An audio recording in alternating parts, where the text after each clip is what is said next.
Had one of the subscribers ask me to do a follow-up on the trunk leak mess on these cars.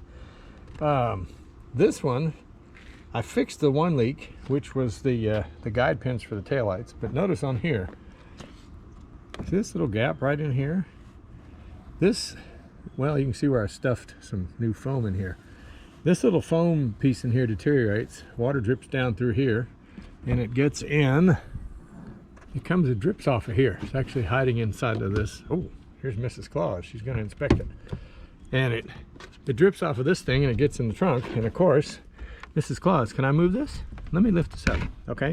I got to show them where the water leak is. You going to get down in there? Look, that portion of the trunk leak, of course, will collect water down here. You can see it, I think. Let me move this around. See the water down there? All this. I got to take this out and dry this out. This water that's leaked in here was not from the original problem that we had that was back here. These were those guide pins. You see it here. Let's see if I can get to it. Little guide pins back in here where the tail lights were. Probably see it in there. There we go.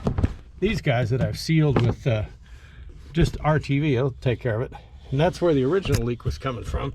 But as this got older and these gaskets dried out up here, then we get this thing dripping in the trunk again. You can tell it's wet down there. You can see it. There it is. So the other question was, once your trunk spare tire well fills up with water, how do you drain it? You take these plugs out. This guy here. You can use this as a drain plug. Well, it is a drain plug. Should be able to see it. Yeah, there you go. There's the street down there. That's the drain plug. You can drain this thing out. I wouldn't recommend leaving these things out, because then you'll get rodents and things to come live in your trunk. But that's how you do it. That's the drain plug right there. You drain the thing out. And but the trick, of course, is just find the leaks. If you find the leaks and fix the leaks, you won't have to use the drain plug, obviously. But this thing, I don't know. I have a 67 Mustang. Bought it brand new when I was in high school.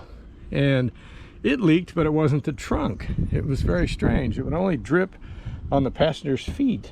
And we finally figured it out. Is the air conditioning box under the dash. And there's a rubber gasket in the two halves of the box. And when that gasket was either put in at the factory, it was pinched or something, because it would always drip. As soon as you turn the air conditioning on, condensation would drip out of it. The Ford dealer just fixed it with a, they used Permatex. I believe they used the hardening type. They just took a strip of it and just fit it into the where the gasket was. That solved that problem. But back to this car. This is going to be the next thing that leaks. You can see it. I can move it out of the way. Anyway, this is where this car is leaking now. But it's not those locator pins that are back in there. Those guys got fixed. So one problem solved and another problem begins. But hopefully that'll show you how to do the drain plugs. And I'm gonna have to clean all this out again. You can tell there's water under it. Oh well, there you have it. Another one of these Mustang troubleshooting deals.